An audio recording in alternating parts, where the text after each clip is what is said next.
Hello everyone and welcome back to our virtual Mishnah Berurah share. We are holding Mishnah Berurah Chel Gimel, and Mir Hashem today we will be learning Daf Yud Tes Amud Beis.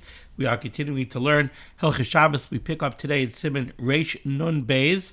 We pick up on Daf Yud Tes Amud Aleph. We already read the beginning of this Ramah, but I'm going to read it again. So 2 lines off the bottom on Yud Tes Amud Aleph, near the end of the line, Hagah. Our learning today should be a schos for Achenu Beis Yisrael, Hanasuda Batzara Bashivya, Ha'im de Bein Bayam, Bein Bayabasha, Hamakim Yerachem Alehem, Veitziam Yitzar Lervacha, Me'afel La'ira, Mishiba L'Geula, Hashta Bagalo of Izman Kariv and Amar Amen. Our learning should also be a schos for David ben Balima, who is in need of Rachem Shamayim. And our learning should also be a schos for a dear chaver of mine, whose name I'm not going to mention, who is going through a tzara. Okay, so we're here in Siman Reish Nun Beis, and we learned previously, the Mechaber told us a very interesting halacha. The Mechaber said that on Erev Shabbos, Samach L'Chashecha, right? Let me just check that I'm right, that he said Samach L'Chashecha. Yes, Erev Shabbos, Samach L'Chashecha, so that means all the way up to a little bit before Shkia, you're allowed to go ahead and you're allowed to take grain and put it into a water-driven grain mill. So you have your wheat, you want to grind your wheat into flour, you have your mill is a water-driven mill, so you have a water wheel outside that's being turned by the stream or by the creek, and that turns the millstones. Right before Shabbos, you could go take the wheat, you could put the wheat into the mill. What's going to happen? The wheat is going to be ground on Shabbos. So this is another case where on Erev Shabbos you're doing a pu'ula, you're taking an action, you're performing an action on Erev Shabbos, perfectly mutter, it's Erev Shabbos, you're taking your grain, you're putting it into the hopper of the mill, now you're walking away. Now on Shabbos, the malacha of teichen, the malacha of grinding, is going to take place. But that malacha is going to take place memela. It's going to happen me'eleha. It's going to happen without your active participation, and therefore, this is 100% mutter. You could pour the grain into the mill before Shabbos and allow the malacha to take place on Shabbos. Now, just as a little bit of a side point, because we don't have time to go into it, there is a very fascinating biur halacha over here, biur halacha dibra maschil lahashmas koil, on Yud Tes Amud Aleph. The Chavetz Chaim right away makes the following point. He says, no, I'm sorry, is that the right one? Yes, the right one. He says, right away what you see from here is that to put the grain into the mill on Shabbos, that we're naming on as a davar pashut, that's usher, right? To take the grain, put it into the mill on Shabbos, well, l'chayred, that's performing the ma'isa of teichen on Shabbos. Of course, that would be usher. The chiddush that we're saying is you're allowed to put the grain into the mill on Erev Shabbos and allow the malacha to happen on its own on Shabbos. But to put it in on Shabbos, davar pashut, that it's usher. The biur halacha brings down a Magen Avram over here who says, wait a second, to put the grain into the mill on Shabbos, says the Magen Avram, that wouldn't be an Issa Daraisa. It would be an Issa Darabanan. Why wouldn't it be an Issa Daraisa? Because when you take the grain and you put the grain into the mill, are you grinding the grain? Are you taking the 2 millstones and taking the grain and putting it between the 2 millstones and grinding the grain? No. You're taking the grain, you're putting the grain into the hopper, and the grain is going to travel into the mill, and it's going to become ground. Says the Magen Avram, that's not an Issa Daraisa. Now, the biur halacha brings down many other achronim. He says over here, "V'chol ha'achronim dachu ra'ayasai." The other achronim do not agree with the Magen Avram, and the Magen Avram brings a raya from a Tosfos. They don't agree with the Magen Avram's raya from Tosfos. They all say that no, it's absolutely an Issa Daraisa to put the grain into the mill on Shabbos. But this is a very, very interesting biur halacha. It just makes you analyze the malacha and the maisa of performing the malacha. It trains you how to look at something and break it down and say, wait a second, Am I for sure doing a malacha here or not? Now, how about this? How about you take your challah, you take dough, and you put it in the oven.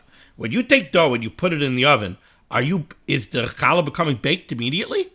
You put it in the oven, you walk away. Now the fire of the oven bakes the bread. So is that the same thing? Would the Magen Avram say that that's not an Issa Daraisa? Says the Bir Halacha. No, certainly that's for sure an Issa Daraisa. So what's the difference between the two? This is a very, very interesting Bir Halacha. If you have the time to look into this Bir Halacha, it's a fascinating Bir Halacha. In any case, Nachzar Le'in Yonenu. So we have this halacha of the Mechaber that you're allowed to go ahead and put the grain into the mill on Erev Shabbos and allow the grain to become ground on its own on Shabbos. And this is very much in line with everything else that the Mechaber has told us over here in Siman Reish Nun Beis. We've seen a whole bunch of cases, all of the same thing. You're allowed to put a malacha into play. You're allowed to turn on the hose on Erev Shabbos, and allow the water to run into the garden on Shabbos. So on Shabbos, the malacha of Zereya is going to be performed, but you're not performing the malacha of Zereya on Shabbos. You turned on the spigot on Erev Shabbos. So we've seen many, many cases of this. Now we have a fascinating Ramah. Says the Ramah 2 lines off the bottom near the end of the line, Hago. What you see from here, it says the Ramah, according to the Shita Samachaber, Haga v'loy chayshinon lahashmas koil. You see, the Mechaber is matir putting the grain into the mill on Erev Shabbos. The mill is going to be operating on Shabbos. A mill makes a lot of noise. You have those 2 huge millstones that are grinding together. That makes a lot of noise. So says the Ramah, you see the Mechaber holds that you're not choishish for hashmas koil. Continues the Ramah, and he says, "V'loy chayshina la'ashmas koil sheyoimru reichayim shel ploini toichanois b'Shabbos." You see that we don't worry about the hashmas koil, that people are going to say, "Oh, Ruvain's mill is operating on Shabbos." We're not worried about that. Okay, now let's take a step back over here. The Ramah is telling me that we're not worried about it. Well, what exactly would the worry be if we were chayshish for hashmas koil? The Ramah is saying, you see that the Mechaber says that this is mutter, obviously we don't worry about hashmas koil. Well, what if we were worried about hashmas koil? What exactly is the worry? There are 2 different ways that you could look at this. So let's continue in the Ramah. The Ramah says, V'yesh oisrim barichayim. However, there are those who disagree with this Ramah, and there are those that would aser putting the grain into the mill on Erev Shabbos. Not only that, says the Ramah, uvechol makom sheyesh lachush la'ashmas koil. There are those that would aser any such thing that would involve hashmas koil. Anything that's going to make noise on Shabbos, even if you start up the malacha on Erev Shabbos, they would say it's aser, because it makes noise on Shabbos. Now, let's take a look back at the Mishnah Berurah. I'm not going to do this whole Mishnah Berurah because we already did it in the previous year, but I want to see the beginning of Mishnah Berurah's Kat Memches. Says the Chavetz Chaim, Uvechol Mokim. The Ramah says, while the Mechaber is matir putting the grain into the mill, and he's not worried about hashmas koil, there are those that are choishish for hashmas koil, and they would aser b'chol mokim. Any case that's going to involve hashmas koil, they would aser. Says the Chavetz Chaim, kol al bozeh, the Ramah is including over here, when he says b'chol mokim, kol kayotze bozeh. Any case similar to this, hamashmiya koil, where there's going to be a lot of noise. And what's the problem? The avsha milsa, because it's very public. This is very much bifaresya. We have the mill running and it's making a racket. And everybody knows that the mill is running on Shabbos. And therefore what? The ikka zilusa l'shabbata. This is a bezoyan for Shabbos. It's a zilzal in Shabbos. The mill running on Shabbos, performing the malacha of Teichen, denigrates Shabbos. U'kemoishe kosav b'darkei Moshe, and the Chavetz Chaim says this is like what you could see written by the Ramah himself in the Darkei Moshe on the Torah. So what do we see over here? What we see over here is we have the Mechaber says you're allowed to go ahead and put the grain into the mill. The mill is going to make noise on Shabbos. Says the Ramah, according to the Mechaber, we're not choishish for Hashmas Koil. But then the Ramah brings down the Shitas that are choishish for Hashmas Koil. And therefore what? The problem of Hashmas Koil is zilzul, in the words of the Chavetz Chaim here, iko zilusa l'shabata. Now these are not the Chavetz Chaim's words. These are taken from Rashi in Shabbos Daf Yud Ches Amud Aleph. This is exactly what Rashi says. Rashi says the problem is iko zilusa l'shabata. It's a zilzul for Shabbos that the mill is going to be running. Now what's the zilzul? What are people going to say? So for that we find different opinions. The Ogur seems to write that the problem is people are going to hear the mill running and they're going to say, Ruvain, the balabas of the mill, he's making schar Shabbos. His business is running on Shabbos. So Ruvain's business is operating on Shabbos. That's a zilzul for Shabbos. That's denigrating to Shabbos, that Ruvain's business is operating and Ruvain's making money on Shabbos. But that's not what the Ramah says in the Darkei Moshe. The Ramah in the Darkei Moshe says, you know what the problem with the mill is? Ki l'sham yizberu, people are going to think shenosnu hachitin l'soicharei chayim b'Shabbos. When people hear the mill running, it's not that they're going to think that Ruvain is in the Bismedrish, but he's making schar Shabbos because his business is operating on Shabbos. They're going to be choshid that Ruvain is putting grain into the mill on Shabbos. So this is a real Marasayan. They're going to think that Ruvain's being over Yisurei Daraisa on Shabbos, that he's grinding his grain on Shabbos. That's what the Isser of Hashmas Koil would be. And therefore, when the Ramah tells us over here that there are Yesh Oisrim, V'yesh Oisrim Berechayim of Chamakayim, Sheyesh Lachush LaHashmas Koil, the Ramah brings down from the Torah, Tosfos, the Rosh, the Smag, the Smak, the Sefer HaTruma, Hagos Maimoni, the Chuvas Marivail, the Ogur. He brings down from this whole list that we aser anything that has to do with Hashmas Koil, because it's Avsha Milsa, and people are going to be choshid that you're being over Yisurim on Shabbos. And continues the Ramah, second line down at the end of the line, on your Testament base, the Ramah says, V'hachi nog lechatchila. Lechatchila, we should be noyig to aser anything that makes noise, and it's going to be Avsha Milsa, we should aser to put it into play even on Erev Shabbos. And we're going to see some interesting cases of this. V'hachi nog lechatchila. The Ramah says, Miu b'makom pseida, but if this is going to entail a significant loss, yesh lahakal, then you could be makel. K'moshe dispar le'el soif Siman Reish Mem Daled. We already saw a precedent for this in Siman Reish Mem Daled, where we saw that somebody who operates a coin minting facility, so somebody has a factory where they stamp the coins for the government, even though that's Avsha Milsa, if he does a proper mechira, etc., he can have it operating on Shabbos, even though it's Avsha Milsa. Because over there, it would be a Hefsid Merubah. Okay, now let's go to the Mishnah Berurah on Yud Testament Beis. Mishnah Berurah is cutting Mem Tes. B'makom Pseida, the Ramah says that in Makom Pseida we could be Mekel. Hatam, the reason why we could be Mekel in a Makom Pseida is the Oz Yachal Lismay Chader Rishayna. In a Makom Pseida we could rely on the Shitas HaMachaber, Shemakelas Litein Miba'od Yom, who says that even though it's Avsha Milsa, even though there's Hashmas Koil, you could put this into play on Erev Shabbos. You could start up the mill on Erev Shabbos. Avo b'Shabbos, but on Shabbos, also litein afilu al yedei ena Yehudi. On Shabbos, this would be aser even through the agency of an ena Yehudi. Va'afilu hu schirai, even if he's a kablan.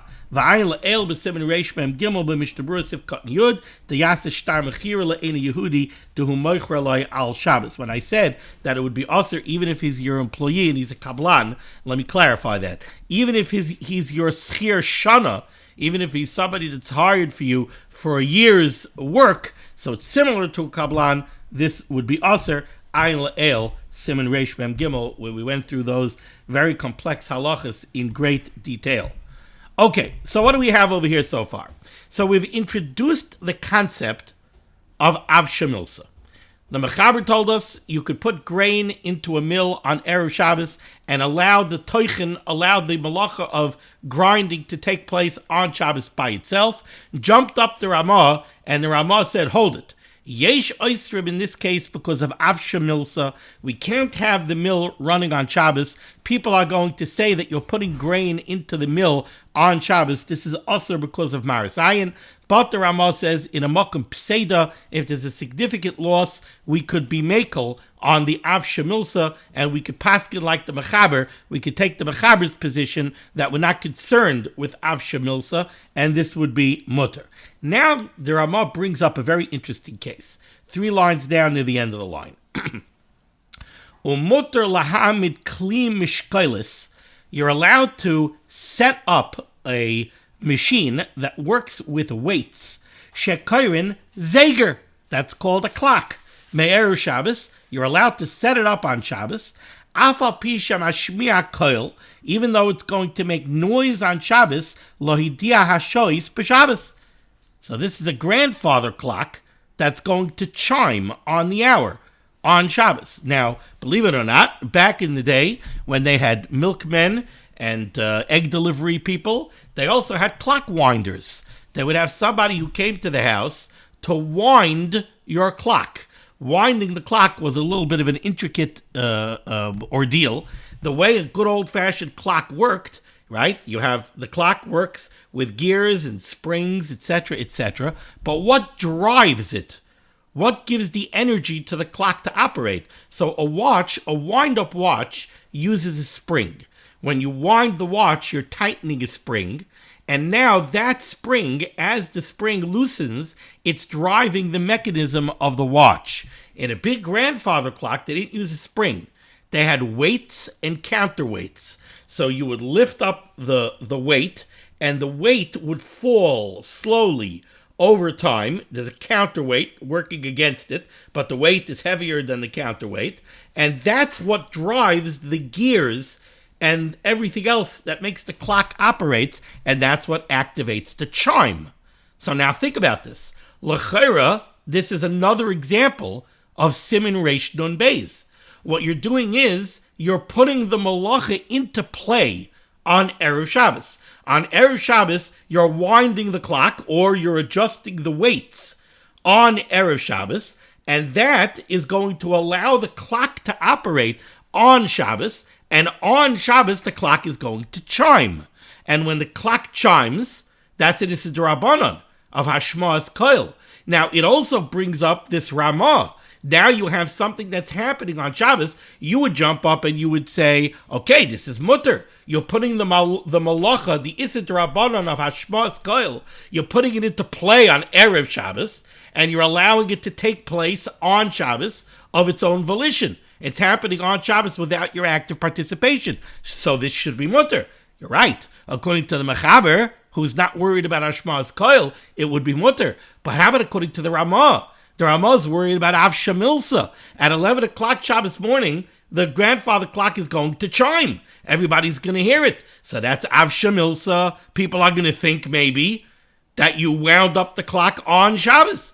Is that also because of avshamilsa? Says the Ramah, no. This would be mutter. Says the Ramah, umutter lahamid kli mashkayla shekayrin zeger me'erev Shabbos. You could adjust the weights and set up the clock on Erev Shabbos, afal pisha mashmiya koil, even though it's going to make noise on Shabbos, lo yidia hashois b'Shabbos, and we're not worried, A, about the Isid Rabbanon of Hashmas Koil, because you're putting it into play on Erev Shabbos, but B, the reason the Ramah brings this down here, we're not worried about avshamilsa in this case.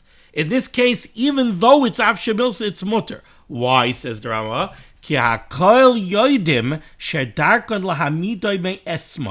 Because by the clock, everybody knows that the clock is wound the day before. In the Darkei Moshe on the Torah, the Ramah spells this out more clearly.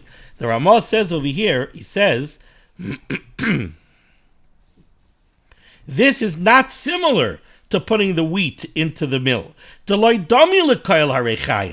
The clock is not similar to the mill. Ki l'sham yizberu, by the mill, people are going to think shenastu achitim l'soicher echayim b'Shabbos. They're going to think that you put the grain into the mill on Shabbos and you earn over it as a daraisa. Ava b'kliyam ashkoilis. But when it comes to the weights of the clock, hakol yoidim, everybody knows sheregilim l'saknoi b'chol yoim, that it's the way it's done is you set up the clock each day al yom shela achrav for the next day. Uv'yom shehi mekashkesh umashmiya, on the day that the clock is chiming, ein misakdenoisai. You didn't set it up to chime on that day. The way the clocks work is you set it up on Sunday to keep the time and chime on Monday. So you set it up on Friday, on Erev Shabbos, to have it keep the time and chime on Shabbos. So by the clock, says the Ramah, when people hear the clock chiming on Shabbos, they're not going to be choishish that you set it up on Shabbos. That's not the way it's done. When you hear the clock chiming on Shabbos, you know it was set up on Erev Shabbos. And that is mutter, because that's Reish Nun Beis. You're allowed to put the malacha into play on Erev Shabbos for Shabbos. So that's the chilik that the Ramah makes over here, and this chilik is going to have ramifications for a lot of cases that we have, halacha lemaisa. Says the Mishnah Berurah. Ois kat nun, ki akol yoidim. Everybody knows. V'lo yechashtu shehemida b'Shabbos. No one's going to be choishish that you set this up on Shabbos. V'hinei, says the Chavetz Chaim, muchach bikan the aser lahamidoi b'Shabbos.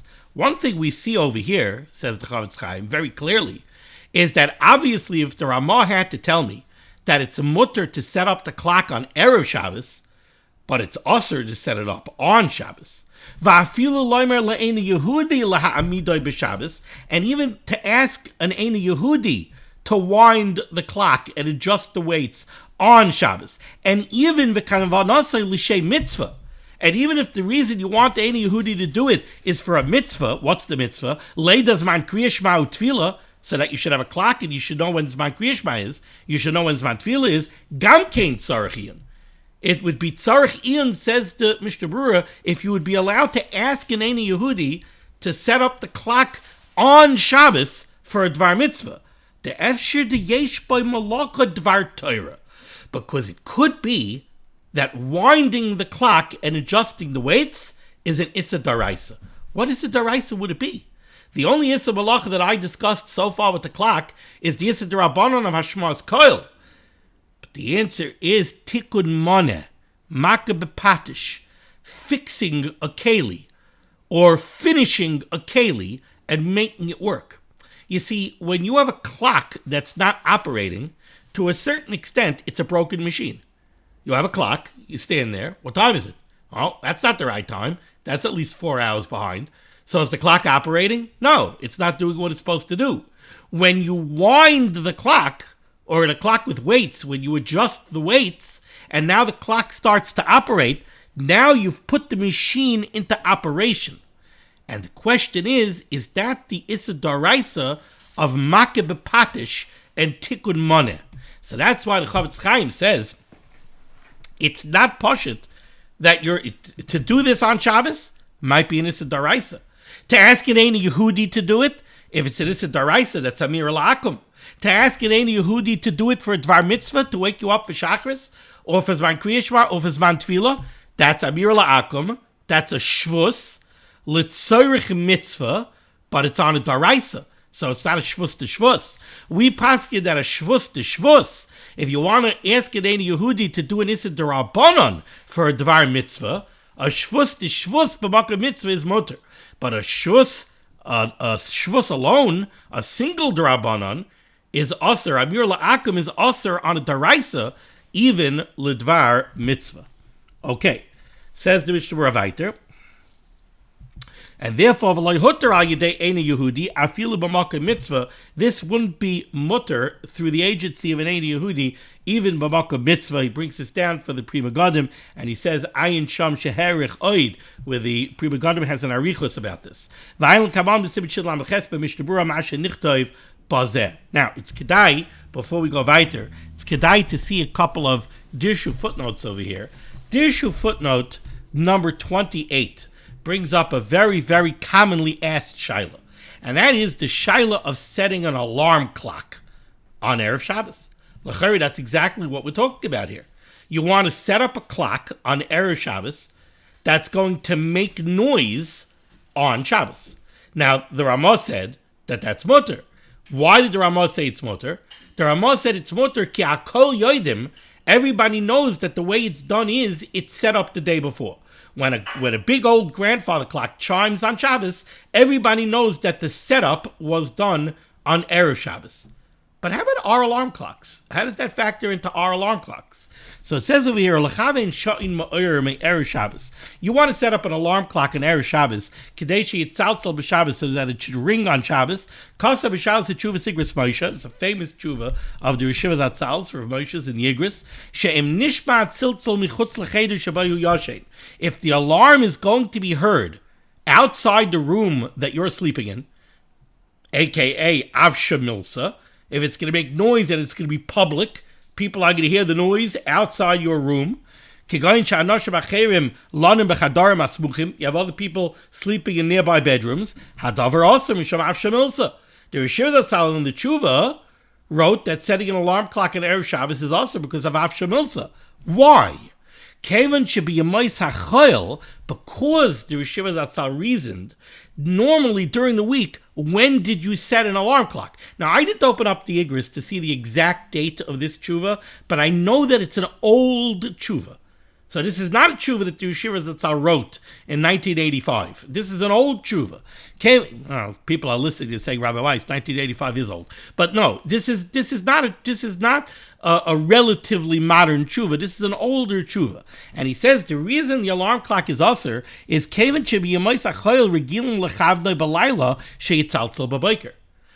typically set their alarm when they went to sleep at night to ring in the morning. So if your alarm rings at Shabbos morning, people are going to think you set it when? Friday night when you went to sleep. That's Shabbos. So people are going to be chayshish, avshamilsa, marasayin. People will think that you did malacha on Friday night, that you set your alarm on Friday night. When they hear the alarm clock reading Shabbos morning, they're going to think that you set it on Shabbos, Friday night. On the other hand, now, the truth is that even according to the Yeshiva Zatzal, you have to think, is that still true? Do people typically set their alarm at night when they go to sleep or not?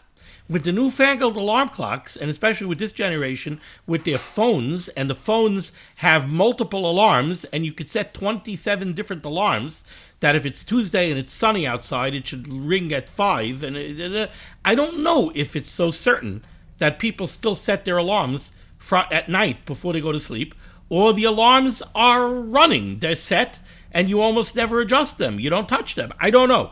It's something that you have to look into. People have to think, what is the common way that it's done? If it's true that the alarm clock is typically set Friday, the night before, so then the Yeshiva Zatzal's tshuva holds true, that you can't use an alarm clock on Shabbos morning if it's avshamilsa. The other eitzah, if you do need an alarm for Shabbos or for Yom Tov, is to have a low volume alarm and put it right next to your bed where it's not avshamilsa, where people aren't going to hear it out of your room. That wouldn't be avshamilsa. Now, the fact that it's in your room and your wife is going to hear it, that's not avshamilsa. Obviously, she knows what you're doing. What we're afraid of is people that are outside, people that don't know what you're doing, people that have room to be chayshid, that maybe you set it on Shabbos. Another footnote over here, and this one I'm bringing up because if I had a quarter for every time I was asked this question, I'd be a rich man. He says over here, it's in footnote number 30, but it's all the way on the bottom of the first column over here in my Dirshu Mishnah Berurah. V'sha'oin chayil, an hourglass, the type that uses sand or salt, like they commonly have in games. A lot of kids' games or adults' games have these hourglasses. Are you allowed to use an hourglass on Shabbos? V'shon choil. Kasav pri begadim. Shemutter lahivchai b'Shabbos. You're allowed to turn it on Shabbos. Kedei limdoid es hazman. In order to measure time. Shaharei einoi oisa b'zeh klum. You're not doing anything. There's no malacha involved over here.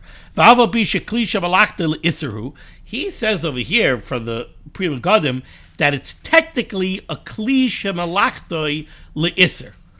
Why is it a kli shemalachta l'isser?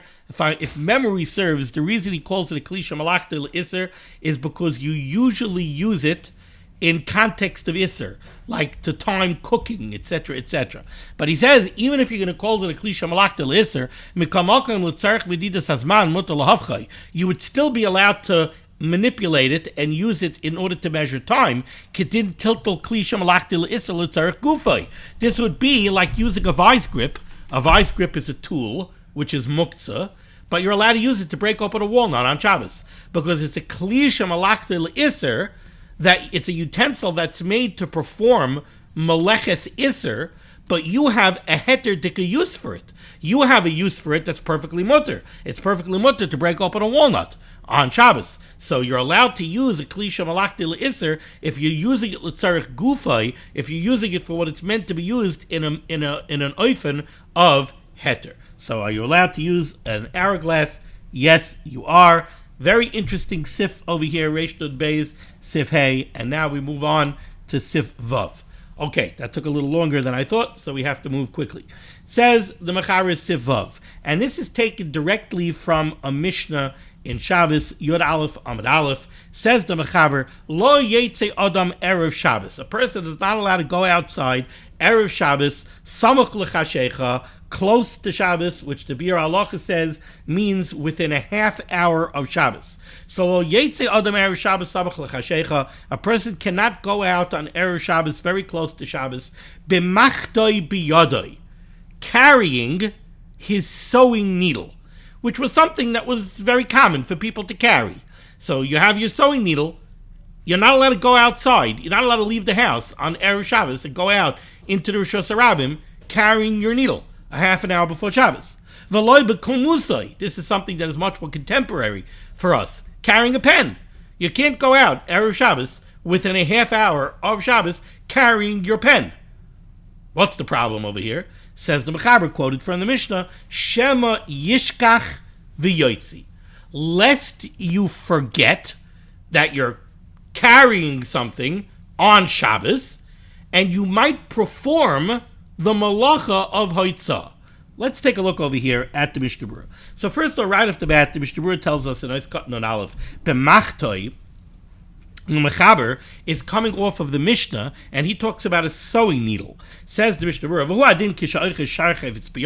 it doesn't matter particularly what you're holding. This is not a halacha that's endemic to sewing needles and pens. It doesn't mean if you're carrying. Doesn't matter if you're carrying a sewing needle, a pen, your cell phone, or a notebook. You're not allowed to go outside carrying something that's typically held in your hand for a decent amount of time. You're not allowed to go out of the house on Erev Shabbos, out to the Rosh Hashanah, holding this thing in your hand close to Shabbos. Why? Nun base biyadai. You can't hold it in your hand, says the Mishnah Berurah.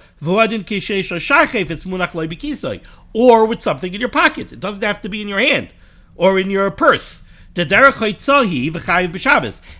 form of hoitzah that would be aser on Shabbos, you're not allowed to do this on Erev Shabbos Samach L'Chashecha. V'asru l'tzeis b'mi beisai Samach L'Chashecha. You can't go out like this close to Shabbos on Erev Shabbos. Why? Shema yishkach v'yoytzi mishetechshach. The fear over here is that you're going to perform the malacha of hoitzah on Shabbos. Now, there's a very interesting Pnei Yeshua in Shabbos. I told you, this is really taken directly from the Mishnah on Yod Aleph Amud Aleph. Now, there's something funny. If you look at if you're medayik in the Lashon over here, there's something a little bit funny. It says, Lo yetze Adam Erev Shabbos. Do not go out on Erev Shabbos. So it sounds like, what are we saying? It sounds like you're in your house. You're holding a pen. We're telling you, do not go outside on Erev Shabbos. Don't leave your house on Erev Shabbos, Samach L'Chashecha, close to Shabbos, b'machta b'yadoi v'lo b'kol musai, carrying something. Why not? Shema yishkach v'yetze. Because you might forget, and what? Shema yishkach v'yetze. You might forget and go out. What do you mean I'm going to forget and go out? I'm already out. You told me I can't go out carrying the pen on Erev Shabbos Samach L'Chashecha. Why? Because I might forget and I might go out. What do you mean I'm going to go out? I already went out. So says the Pnei Yeshua, that's not what the Mishnah means. What the Mishnah means is you're not allowed to go outside carrying something on Erev Shabbos. You're not allowed to be outside in the Rishus HaRabim on Erev Shabbos within a half hour of Shabbos carrying a pen. You know why? Shema yishkach v'yotzei. Because you might forget and perform the halacha, the malacha of haitzah. How? By walking Daled Amos in Rishus HaRabim. So if you're outside on Erev Shabbos, Samach L'Chashecha, carrying something, that's a problem. Because now you might forget and you might go Daled Amos in Rishus HaRabim carrying it. Are we afraid that you might leave your house carrying something? No. Baharaya, if we were, then the halacha would be that all Shabbos long you're not allowed to pick up things in your house. You're not allowed to hold something in your house on Erev Shabbos. Why? Shema yishkach v'yotzei. Because you might forget that it's Shabbos, you might walk out the front door and perform the malacha of haitzah and carry something from Rishus HaYachid to Rishus HaRabim. We don't say that. We don't have such a gzera. Why? Apparently, says the Pnei Yeshua, we're not afraid that you're going to transfer something from Rishus HaYachid to Rishus HaRabim. We also don't seem to be afraid that you're going to transfer something from Rishus HaRabim to Rishus HaYachid. But you know what we are afraid of? We're afraid that if you're standing outside Erev Shabbos, a half hour before Shabbos, holding a pen, you might walk to shul carrying the pen, you're going to forget that Shabbos started already, and you're going to carry it 4 Amos in Rishus HaRabim. That's the Isser that we're dealing with over here. So again, that's why the Mechaber said, Lo yetzi adam erev Shabbos samach l'chashecha b'maktim yadoi v'obel k'mazai shema yishkach v'yetze. We're in Mishnah Berurah, Ois Kat Nun Beis, continues the Mishnah Berurah. Alva mutter lotzeis l'rishus harabim samach l'chashecha b'makat atchuva loy b'bigdoi. But you would be allowed to go out on Erev Shabbos samach l'chashecha with a needle stuck into your clothing.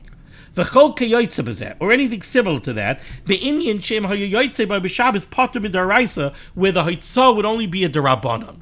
For a typical person, not a tailor, for a typical person, it's not considered a derech to carry a needle stuck into your clothing. So if you go out like that, if you go 4 Amos and Rishus around with the needle stuck in your clothing, you're not performing Haitzah Daraisa, because you're not doing Haitzah B'derech Haitzah. It would only be Nisa Darabanan. Therefore, you could go outside on Erev Shabbos Samach L'Chashecha with the needle stuck into your clothing. Why? Aren't we afraid that you might go Daled Amos and be over this D'Rabbanan? Yeah, but we're not going to be Geyser Gzera L'Gzera. Says the Mishnah Berurah, K'mavur L'Kabam B'Sibit Shin Aleph. V'av shal kol panim D'Rabbanan aser. Even though this is D'Rabbanan, Lo Geyser Chazal Gzera L'Gzera, we don't make Gzera to protect a D'Rabbanan. Now, according to this has a great ramification, says the Mishnah Berurah. Nowadays, we're according to most Shitas, we don't have a real Rishus HaRabim. Our streets, according to most Shitas, are not real Rishus HaRabims. They're not streets that 600,000 people traverse on a daily basis, so they're not really Rishus HaRabims. They're only a Karmel, it's only Rishus D'Rabbanan. So really carrying from your house to the street is only a D'Rabbanan, not a D'Araisa. Shari lotzis bechevet shebiyadi samach l'chashecha kaidim shkia. It would be mutter nowadays to go outside carrying something right before Shabbos, because even if you forget, you're only being over a D'Rabbanan. And we don't make Gzera L'Gzera. So says the Magen Avram. Miu, however, says the Chavetz Chaim, Ladas harbe poiskim ha'mechaber b'klolam. But very famously, according to many poiskim, and most notably the Mechaber, gam bezman hazeh ikar Rishus HaRabim. They hold that nowadays we do have real Rishus HaRabims. K'moshe muchach b'simin shin mem hey. So Taisei Shabbos, Ulufi Machakasav Agrabe b'Yurai, Aser Samach L'Shkia Mamish Afil L'Karmelis. The Gra says that it would be usher actually even to take something out to a Carmelis Samach L'Chashecha. Ois Kat Nun Gimel, the problem over here is Shema Yishkach V'Yoytzi. Hainu Sheyishkach V'Yoytzi is Achefes Mishetechshach Merishus L'Rishus. The Mishnah Berurah does bring down the idea that it could be we are afraid of transferring whatever you're holding Merishus L'Rishus, O Yavireno Arba Armeis B'Rishus HaRabim. Okay, let's go weiter over here in the Mechaber, 3 lines off the end of the Siman. Says the Mechaber, however, the Mechaber says, while I'm telling you that you're not allowed to be outside Erev Shabbos Sabach L'Chashecha holding a pen or holding your cell phone, because of this fear, that you might perform the malacha of Haitzah on Shabbos, you might forget. But tefillin, you could go outside with your tefillin. Now, what does that mean? What does that mean you could go outside with your tefillin? Let's see the Mishnah Berurah is cutting on Daled. What the Mechaber wants to say is, b'tefillin sheberoshai. He means that you're allowed to go outside wearing your tefillin. We're not afraid that you might forget to take your tefillin off before Shabbos starts. Now you're going to be holding them. You're going to afraid to take them off. So now Shabbos started and you're wearing your tefillin outside in Rosh Hashanah. And now now maybe you'll need the Beis HaKisei. And what's going to happen if you need the Beis HaKisei? Now you're going to take the tefillin off. And now you're going to carry them Dalet Amos in Rosh Hashanah. So what the Mechaber is telling you is like this. I told you can't go outside on Erev Shabbos Samach L'Chashecha carrying a pen. Why not? Because you might forget that it's Shabbos and you might go carry the pen Dalet Amos Rosh Hashanah. But, says the Mechaber, could you go outside Erev Shabbos wearing your tefillin? Yes, you can. But isn't there a problem? Maybe if you go outside Erev Shabbos wearing your tefillin, maybe Shabbos will start, you'll be wearing your tefillin, and now suddenly you'll need the Beis HaKisei, you're going to take them off, and now you're going to come to carry them, Dalet Amos and Rosh Hashanah. Says the Mechaber, we're not worried about that. Why not? Continues the Mishnah Berurah, Lefi shemistama einoi sheichecham b'roshai. Because a person is not going to forget that he has tefillin on his head. It's not going to happen that it's going to come the beginning of Shabbos that he forgets that he has tefillin on his head. Why? Because a person always has to have the tefillin on his mind. So he's not going to forget that he's wearing his tefillin. So we're not afraid that somebody is going to go outside with tefillin, wearing his tefillin on Erev Shabbos and forget that he's wearing them. He's going to remember that he's wearing them. But if you're carrying your tefillin outside, same halacha that applies to the pen applies to the tefillin. You're not allowed to go outside Erev Shabbos Sabach L'Chashecha carrying your tefillin the same way you can't go outside carrying a pen. The Mesiach Daita Behem v'yishkach v'yotziem meshachashecha mirishus l'rishus oishe yisayim arba amos. Okay, last sif cotton over here in Siman Reish and Beis, sif Zayin. Mitzvah l'mashmish ada b'kelov be'erev Shabbos Sabach L'Chashecha. It's a mitzvah for somebody to check his pockets on Erev Shabbos Samach L'Chashecha shalayeh behem davar she'asa lases by b'Shabbos, to make sure that he's not carrying something that he's not allowed to go out with on Shabbos. Says the Mishnah Berurah is cutting on hey b'kelov be'begadov. This means he should check his pockets and his clothing. B'chol mokum shedarkei lehishtamesh by, anywhere in his clothing where he might put something. Going by kiss and hatvurin loy, like the pockets that are sewn into the clothing. V'af b'chaguroi, or on his belt. B'mokum shaminig laniach b'seichei chafotzav, in a place where it's a minig that the belt has like a pocket that you could put stuff into. Because maybe he has something inside there, and he'll take it out to the Rosh Hashanah and it'll be over on Haitzah. Or maybe he has something that's muktzah, and it'll end up being metaltal muktzah on Shabbos. The Mechaber said that it's a mitzvah to do this be'erev Shabbos. Says the Chavetz Chaim, nira dehu adin b'Shabbos. This could also be a mitzvah on Shabbos. You're walking on the street on Shabbos, you're going for a walk, and you come to one of those signs, Ad Kan Ha'erev. The Erev ends over here. Well, if you want to go weiter, mitzvah l'mashmish b'begadov. Check your pockets to make sure you're not carrying something.